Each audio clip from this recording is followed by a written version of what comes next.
Hello everyone and welcome to the final part of Sonic the Hedgehog before the sequel. I am One Wild Sheep and today we are infiltrating the Death Egg with Arcane Altitude Zone. Now, as you can tell, this zone basically is the entirety of the inside of the Death Egg. And you might be wondering, why isn't it called Death Egg Zone? Because there is a Death Egg Zone in this game. And it's kind of like the right after this. That is the final segment of the zone. Although the formula is kind of split up a bit more in this zone now, because in Act 1, as you can tell, we're playing as Sonic. Now instead of having two separate zones, one for Sonic, one for Tails, now they're making it so Sonic is Act 1 and Tails is Act 2. I think that's a nice way to kind of give you the finality, sort of, you know, give you the idea that it's the finale of the game. Now you might notice these green and red and later on blue lasers as well that are available to you. Each of these lasers will do different things depending on which one you touch. For example, this red one by here will increase your gravity. When you hit the red one, you'll be able to blast through certain types of floors that are inside the ship and just move on as best you can. The green ones will basically allow you to be lighter on your feet. You'll be able to move faster, you'll be able to jump higher, and overall they are very, very useful. And there's quite a few puzzles within this zone involving mixing together the two power-ups to try and get to the next areas. As you can probably guess as well, there's going to be a lot of hazards as well. You're probably going to get hurt more in this zone than any other zone in the game, because obviously end game stuff. Whenever you're at a segment though with fans, basically you also jump higher, so you need to make use of the fans and the green stuff, as I'm going to dub it. The green eco. The green stuff. And just to make all the jumps you need to. Make sure you hover as far as you can, fly as far as you can. There's a blue one. Now what the blue one does is it completely reverses the gravity. And as you can tell, I died. So basically what you need to do when you hit the blue laser is you need to hit the blue laser, then you'll fly upwards as you'd expect. Once you fly upwards, then you decide to turn around and go, I gotta grab onto this thing. So you see little bars in the environment you need to grab onto. Grab onto said bars and try your best to maneuver across to a certain button that'll be on the roof. When you hit the correct button, Bob's your uncle and you'll be able to move onwards. Now these little circular bumper things also are quite interesting. These bumpers basically act like a booster pad. So if you jump up and hit the bumper from the bottom, you're getting a little bit of boost to increase your jump height, and they're very, very useful. And you actually do need to make use of them, so learn how to use them quickly. Although one problem is when you have the red stuff on you from the red laser, you will find that you won't be able to jump as high. You won't be able to maneuver as easily, so you'll have to wait for a little bit for it to wear off. Fortunately, all these powers do wear off eventually, and just to say, the music is perfect for this area. So yeah, like I said, get the blue energy, then you have to hang off the thingies, then you have to press a switch which will open the doorway to gain to where we are now. And we do need to progress really use the physics that we can. We need to learn. At this point we should know how to maneuver Sonic properly. We need to have learnt how to maneuver him to get through the entire stage. If you can't maneuver him properly, then you're going to have a couple of issues actually finishing this off. So, word to the wise, learn how to use him. And as you can tell, I'm clearly not demonstrating that I know how to use him. So, basically just rinse and repeat. You don't actually need the green stuff to jump up. All you need to do is a spin dash jump. That'll give you the speed. Because if you do the one thing that you should know about Sonic physics at this point is, in a lot of cases, whenever you go fast, you'll have the ability to jump up a lot higher. And I think that was sort of done away with in a couple of games. And problem is, you can't use it all the time. The sort of speed then jump mentality, because you'll also have a hell of a lot of momentum. Like, for example, a perfect example, this is the final boss of Sonic 2, where if you play it the same way I do, you need to make sure you move fast enough to jump high enough to hit him without touching his claws.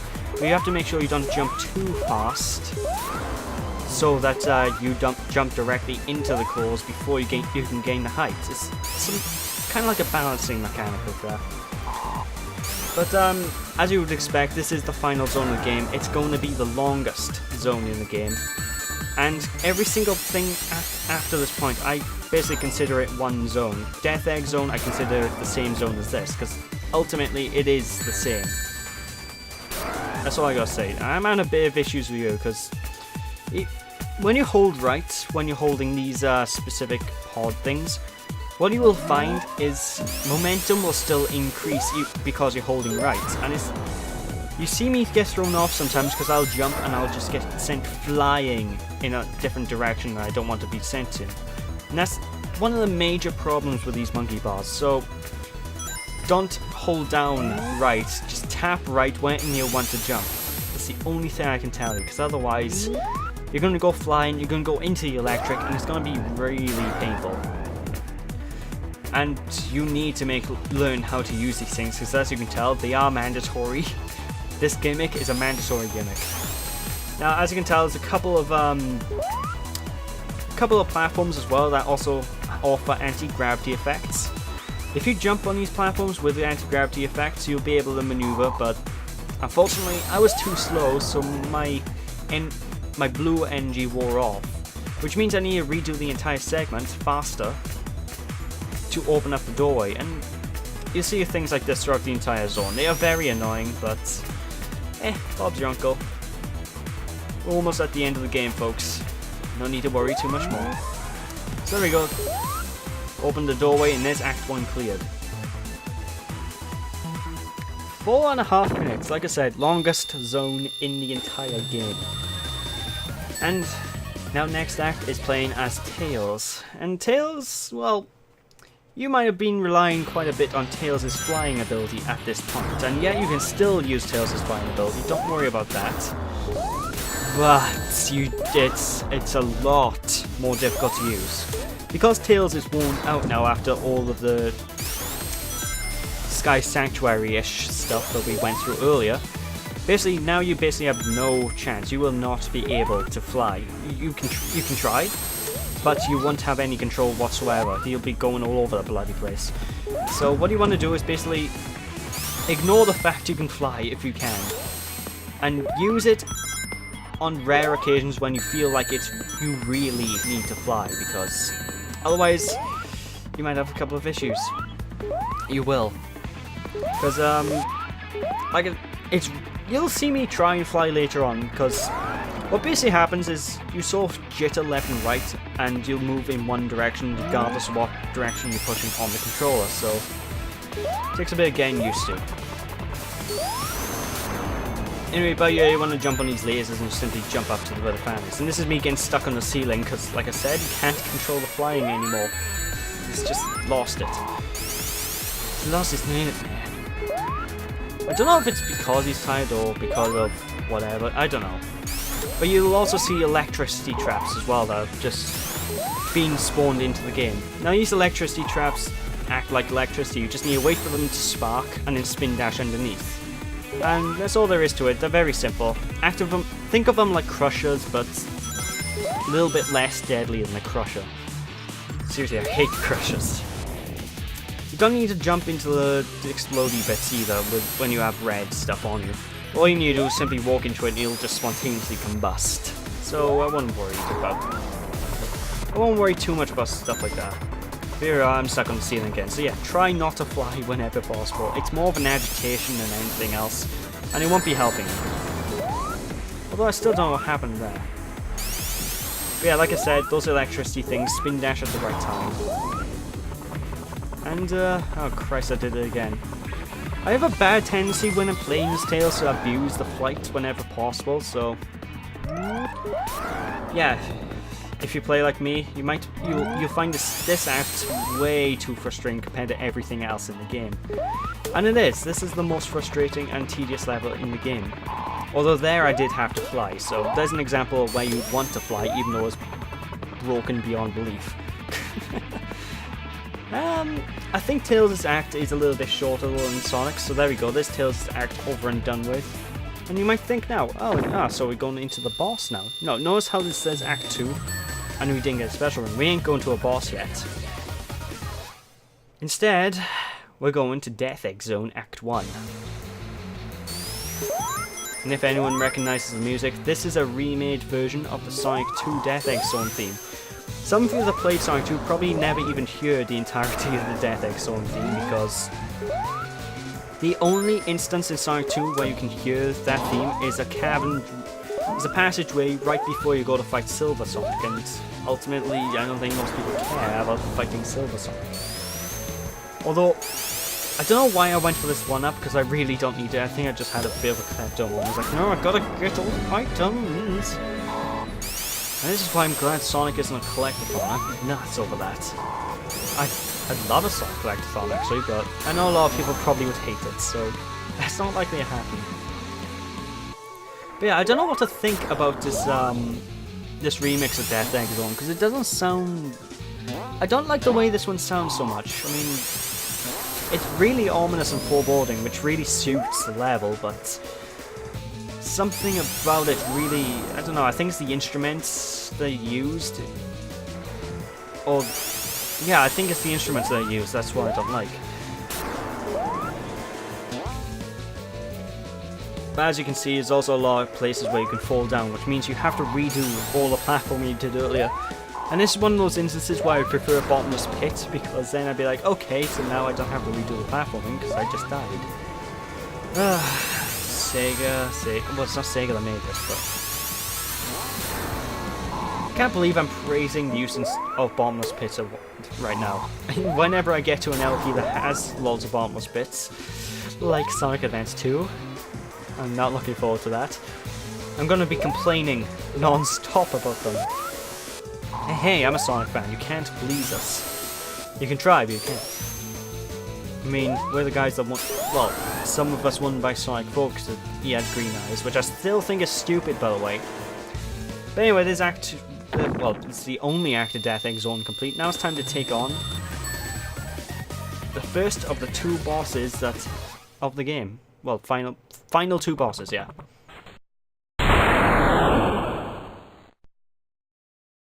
Tail!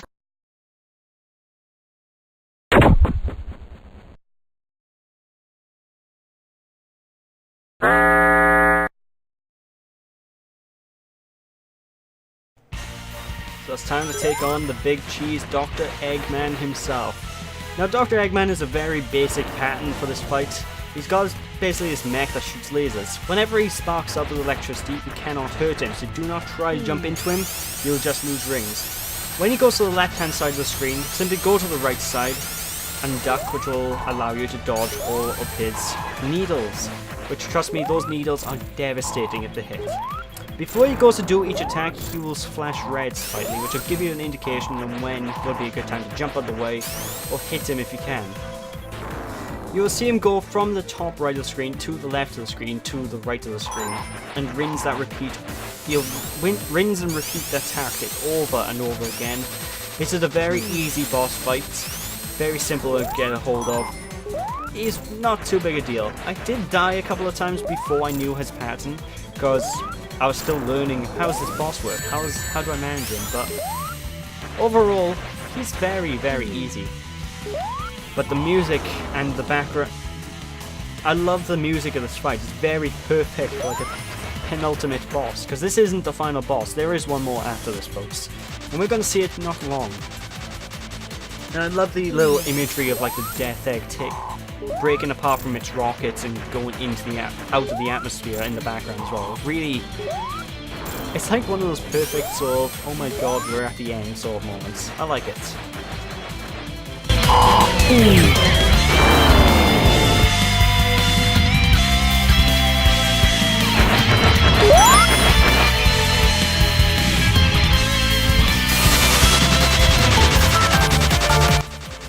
I just want to be quiet there because I love that little guitar solo they had there. Fantastic work on this boss theme though. It is really perfect for this point in the game. A lot of the boss fights up until this point have been very bare bones, and we've had some interesting boss fights, we've had some boring boss fights. Unfortunately, this one goes into the boring area of boss fights because, unfortunately, this boss goes on way too long for his pattern. His pattern is too basic. He goes on for too long. He's too easy, basically. But about a good 20, I think I was 20 or so hits, he goes down, fine and dandy. It's time to take on the final battle of the game and finish this finally, once and for all.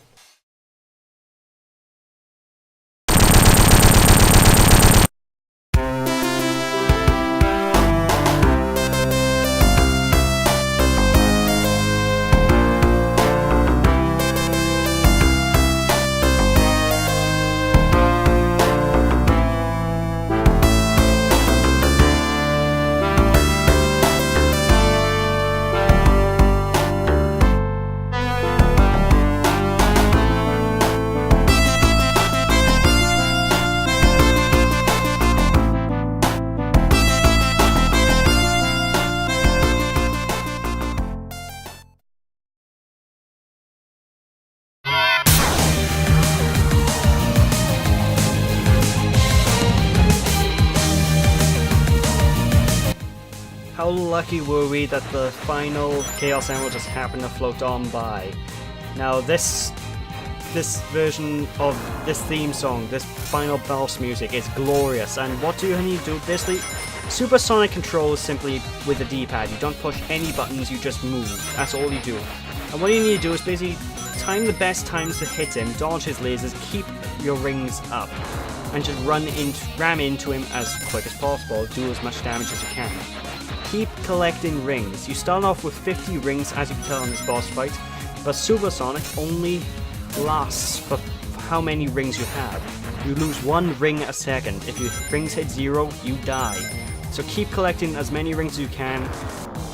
Wait for the perfect opportunity to attack him and annihilate Eggman. And this is all the boss fight is, but all the Supersonic bosses are kind of bare bones. They're all, well, most of them are anyway. The more recent ones in the 3D games are a bit more interesting. But yeah, just keep on rinsing and repeating this tactic. When he goes to the center of the screen, he'll shoot out a bunch of energy balls. Usually if you stay to the slightly bottom left, you can dodge all the energy balls just fine. And he shoots lasers on various directions, you just need to look at the sprite to find out where. But that is that. That was an extremely easy but very fulfilling boss fight. We have taken out Dr. Eggman. We have beaten this game.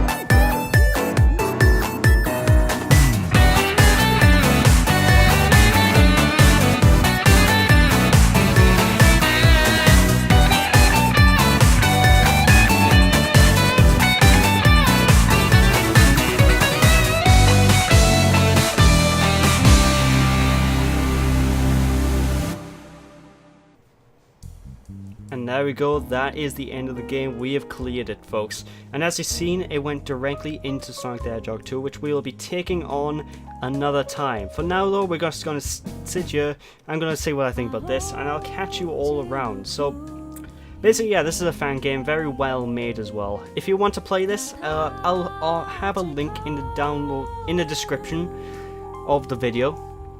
And I better add the link to the description to the other videos as well. I completely forgot to put those in. So if you want to play this game, go on there. Very well made game. One of the best fan games I've ever seen. It's got really, really well done cutscenes. It's perfect for telling the story about what happens between the first game and the second game of the main series. And everything works with it. The music is great, the gameplay is great. Everything just works. It's very well done, graphics are fantastic. And that's pretty much all I gotta say. I haven't got too much to say about it because obviously it's a fan game and I basically limited everything to... I've been saying all my experience as I've been commentating anyway. So yeah, level design for the most part is very good, with the odd nooks and crannies here where I don't like, and that's basically it. So thank you guys for watching. Hope you enjoyed. If you enjoyed, I appreciate a like or comment to the video. Don't be sheepish, people, and I'll catch you all in another LP sometime. I've been One Sheep, and this has been Sonic before the sequel. Thanks for watching. See you all again. Bye!